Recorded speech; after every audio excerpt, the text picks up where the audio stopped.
প্রতিটা মানুষের কম বেশি কিন্তু চিন্তা থাকে, তবে গাইজ এখন আমার একটাই চিন্তা, তা হচ্ছে গ্যাসের চিন্তা। এই গ্যাস কবে শেষ হবে কবে শেষ হবে এই করতে করতে মনে করেন আমার পুরো অবস্থা খারাপ হয়ে গিয়েছে। তো চলেন সেই গল্পটা আজকে আপনাদের সাথে শেয়ার করি। আসসালামু আলাইকুম, সবাই কেমন আছেন? আমি এই যে রান্না বান্না করতে চলে আসছি। এখন হচ্ছে সন্ধ্যাবেলার টাইম, কারণ আমি তো এই একবারই রান্না করি। মাঝে মধ্যেও যখন আমার হাজব্যান্ড বাসায় থাকে তখন হয়তো বা দুপুরবেলা রান্না করি, বা কোনো কারণবশতে ছাড়া আর কি দুপুরবেলা ওইভাবে রান্না করা হয় না। এখানে আমি পটল আলু কেটে রেখে দিয়েছি। আমার হাজব্যান্ড ওই যে শুক্রবারে পটল আনছিল, এই পটলটা তো খেতেই হবে, না হলে তো নষ্ট হয়ে যাচ্ছিলো, এইটাই শুটকো হয়ে গিয়েছিল। তো আমার হাজব্যান্ডকে আমি কালকেই বলে রাখছিলাম যে একটু মাছ নিয়ে আসবা, মাছ দিয়ে খুব পটল দিয়ে একটু পাতলা করে, মানে কম মশলা দিয়ে পাতলা পাতলা ঝোল করে খেতে ইচ্ছা করতেছিল। তো আমার হাজব্যান্ড অফিস থেকে বাসায় আসার সময় এই যে মাছ নিয়ে আসছে। রাত কিন্তু অনেক রাত হয়ে গিয়েছে। ও আমাকে বলছিল যে আমি টাকা দিয়ে যাই, তুমি কিনে নিও, কিন্তু আমার বাজারে যেতে ইচ্ছা করে না, এক ফোঁটাও ভালো লাগে না। তো আমাকে বাসায় এসে জিজ্ঞাসা করতেছিল যে তোমার সব কাজ হয়ে গিয়েছে কিনা। আমি বললাম যে হ্যাঁ, বাসায় যে বরবটি ছিল, বরবটি আলু ভাজি করছি, তারপর এখানে ভাত রান্নাও কমপ্লিট আছে, এখন শুধু মাছটা কেটে রান্নাটা বসাই দিলেই হয়ে যাবে। তো আমার হাজব্যান্ড বললো যে আচ্ছা ঠিক আছে, তাহলে হচ্ছে আমি জামা কাপড় চেঞ্জ করে এসে মাছ কেটে দিতেছি, তুমি মশলা টশলা আর কি বেটে নিও।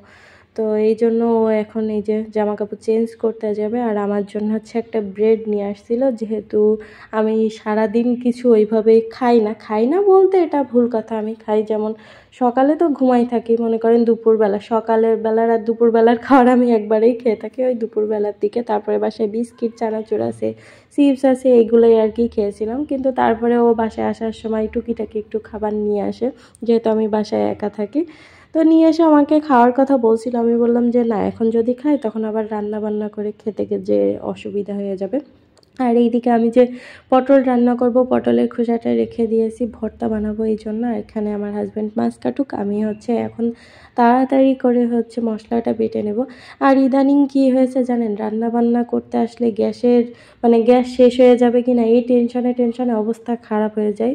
মানে রান্নার কাজ করতে আসলেই শুধু দোয়া করি, আল্লাহ এখন না রান্না বান্না শেষ হয়ে যায়, তারপরে যেন গ্যাস চলে যায়। আসলে যেহেতু আমরা নতুন সংসার শুরু করার পর থেকে ওই যে একটাই সিলিন্ডার মানে ব্যবহার করতেছি, 1 মাসের বেশি হয়ে গিয়েছে, 1 মাস 10-15 দিন হয়ে গিয়েছে, কিন্তু কখন যে শেষ হবে আমরা তো এর আগে ব্যবহার করিনি ওইভাবে, এর জন্য বুঝতেও পারতেছি না যে একটা সিলিন্ডার আমাদের কতদিন চলে যাবে।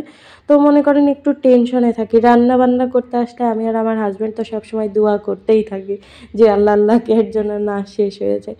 তো এই টেনশন মনে করেন খুব টেনশনের ব্যাপার। আর এমনিতে আমি আবার কীরকম মানুষ জানেন, আমার মাথার ভিতরে কিছু ঢুকলে সেই তার সারা দিন রাত চিন্তা ভাবনা করতে করতে মনে করেন ঘুমই হারাম হয়ে যায়, এমনই অবস্থা। তো খুব চিন্তা হয়।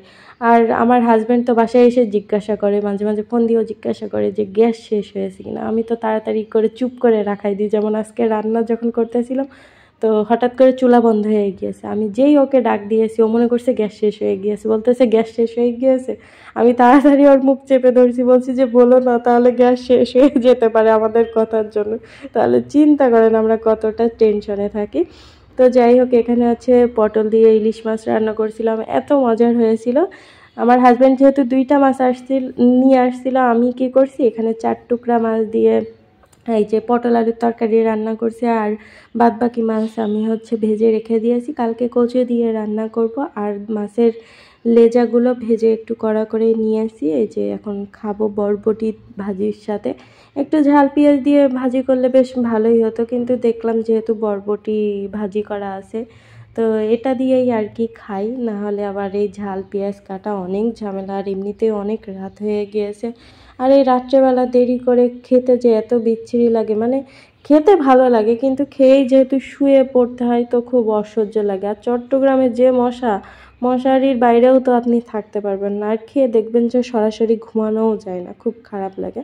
তো এখানে বরবটি ভাজিটা খুবই মজার হয়েছিল। আপনারা কে কে বরবটি ভাজি পছন্দ করে থাকেন অবশ্যই কিন্তু কমেন্ট করে জানাবেন। এখানে আমি বরবটিগুলো একেবারে কুচি কুচি করে তারপর হচ্ছে ভাজি করছিলাম। আমি বেশি অংশ লম্বা লম্বা করে ভাজি করি, কিন্তু আমার হাজব্যান্ড যে বরবটিগুলো নিয়ে আসছিল ওই বরবটিগুলো একেবারে জালি ছিল না, একটু কেমন কেমন জানি ছিল। এই জন্য ভাবলাম যে একেবারে কুচি কুচি করে ভাজি করি, তাহলে মুখে ওই মানে যেমন দেখতে মানে কীরকম একটু মানে পোক্ত পোক্ত হয়ে গিয়েছিলো, ওই খসখসা টাইপের লাগবে না, এই জন্যই আর কি ওরকমভাবে কেটে ভাজি করেছিলাম। তো এখন হচ্ছে ফাইনালি আমরা পটল আলু দিয়ে ইলিশ মাছের পাতলা ঝোলটা খাবো। আর এই তরকারিটা দেখতে যেমন সুন্দর হয়েছে তেমন খেতে মজার হয়েছিল। তো ভিডিওটা কেমন